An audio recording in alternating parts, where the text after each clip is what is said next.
Hey, is Doug on his way over? Yeah, we're gonna try the first few beers. Well, beer 2, 3, and 4, since we drank all of 1. Excellent. Cool. So What do we hear? the glass is out. And Hey, how's it going? Not bad. Welcome to our tasting. We're looking forward to getting some feedback. I'm looking forward to tasting it. so that is beer number 2. That's beer number 3. Clearly labeled. Beer number 4 is in a keg. So I will. Okay, Do you want to pour those out? sure. I'll take these glasses. Okay. So do you We'll want see to crack if it's- open 3 already, or shall I just hold off for now? Go ahead. Crack it open and pour it out, and we'll see if beer number 4 is a carbonation bomb. See if we got the. Beer number 1 didn't pop a lot, but it appears to be nicely carbonated. I don't know about beer 3. Beer 3 seems to have sadly. Beer 3 looks sad. Does it? Yes, looks sad. Yeah, it's looking kind of sad. Give it a vigorous pour. A more vigorous pour? Is that? I don't know what happened to beer Didn't 3. really help. No, beer 3 is, we'll just say sad. No. Look at the No, it's difference pretty in the flat, right?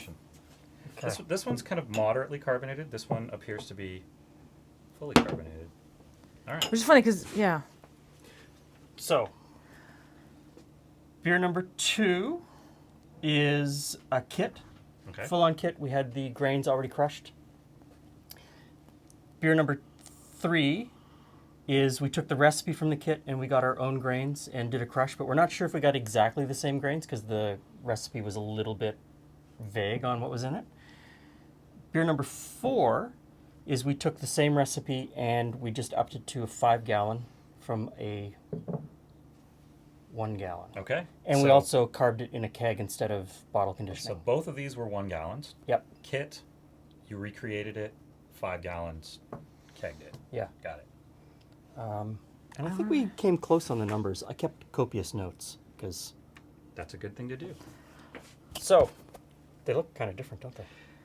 Color-wise, they do. This one looks a little cloudy, and I have a feeling I know why that is. Okay. Oh, we should mention you're a Prud'homme? I'm a Prud'homme Master Beer Sommelier. I'm a Prud'homme instructor. I'm also a brewer. So Okay, so you know what you're talking about. maybe little bit? maybe. So this is a kit, and the thing about kit is that the grains are already pre-ground. Yep. And you don't know how long that's been sitting on the shelf. Okay. So it could have been a month. It could have been 2 years. Mhm. So Okay. freshness is an issue with a kit, but when you're first starting, it doesn't really make a difference because it's all about the process rather than the beer you're making. Sure. So to me, it has kind of the sweet aromas of a malt forward beer. You get like caramel notes, but it also has a kind of a stale quality to it. Like the grains aren't as fresh. Okay. And you're getting a bit of oxidation, which kind of makes it taste a little bit like cardboard. Okay. And Is that process? nope, that's probably ingredients. Okay. Usually when you have, in this case, doesn't always, like that off flavor, that oxidation, isn't always by process. It's usually age.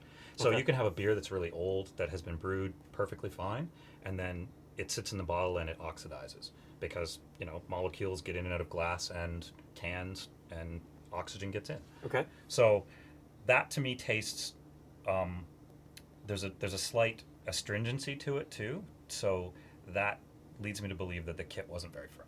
Okay. So also the cloudiness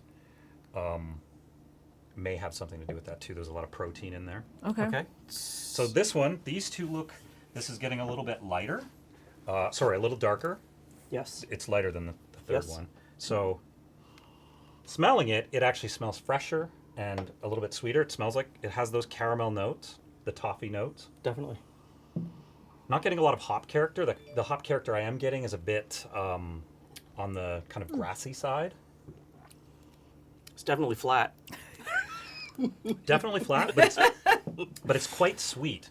And there's little bit of bitterness there. It starts sweet and ends bitter, but Okay. it's lacking carbonation, so it's not quite as pleasant to drink. No.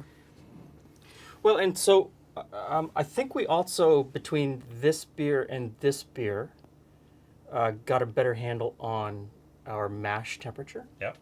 So this would have mashed at a lower temperature than this one. And that will have an impact on the body of the beer. Okay. So the depending on what temperature you did this at, you can have like a lot more flavor, or you can have a lot more body, depending on the temperature. Really makes a difference in terms of how it feels in your mouth. Okay. I don't know that I'd drink much more of that one. That's pretty flat. The middle one. Yeah. All right. But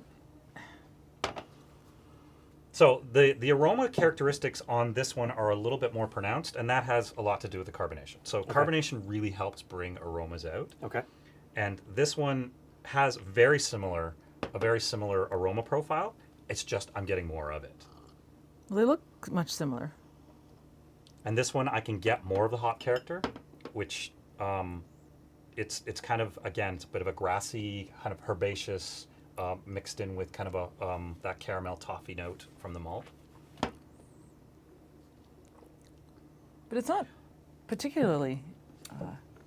That one's a bit better balanced than this one, and Okay. I have a feeling that carbonation is playing into that a little bit. Sure. But also the fact that you were doing a larger batch. Smaller batches are actually a lot harder to do in terms of consistency and getting it right, because you're playing with such a small amount of material. The larger it gets, the more things kind of average out and balance Okay. out. So it gets a bit more extreme in the smaller batches, and the higher you go, like if you tried to brew a 1 gallon versus a pro 25 hectoliter batch, they're not going to taste the same. They can't, just because of the amount of ingredients you're using. You can get close, but it's very difficult. So a larger batch is more forgiving, is what you're saying. It can be. Okay. You just have a lot more of it there if something goes wrong. So when it goes wrong, you've wasted a lot of When you have a 1 gallon batch and something goes wrong, it's a 1 gallon batch. It's gone. It's gone. So risks in both. A couple of dinners and you've got it. Exactly. But on the other hand, if you have a 1 gallon batch that's great, it's also gone. Gone. So, but this one, I kind of like that. This one we also moved to. We did a 5 gallon batch. We also moved to a full mash electric brew in a bag okay. with a temperature controller. So the temperature was controlled through the entire mash process. And what about fermentation? Fermentation was in a 5 gallon stainless steel fermenter. Was it temperature controlled? Not temperature controlled, but it was in the basement, so it stayed around Okay. 68. That's the key to making a good small batch, is maintaining constant temperature. Okay. So if you have fluctuations, the yeast doesn't necessarily like that. It'll give off really kind of odd flavors. There is no off flavors present in either one of these. This one's a bit oxidized, but these two, I mean, aside from the carbonation being a little low, neither one of them have off flavors. So So we're not doing so bad. process, you're doing great.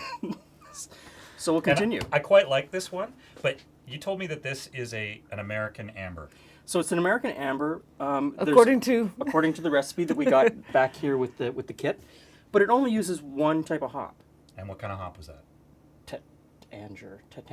Tettinger, which is Tettinger? a German hop, which is not American. Okay, so and it So that's uses kinda it. weird then. It uses Okay. it in the boil and at 60 minutes, and then at It's a noble hop, which is Okay. basically an old European hop, but it doesn't have any an American flavor profile, which American hops do.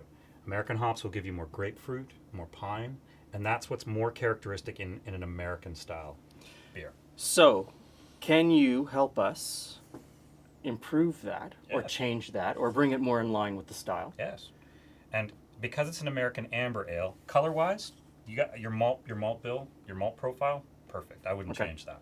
You've got a great color here. Either one of these is great. And I would think that the best way to improve this and make it more of an American amber is to add some of the big C hops, like Cascade and Centennial.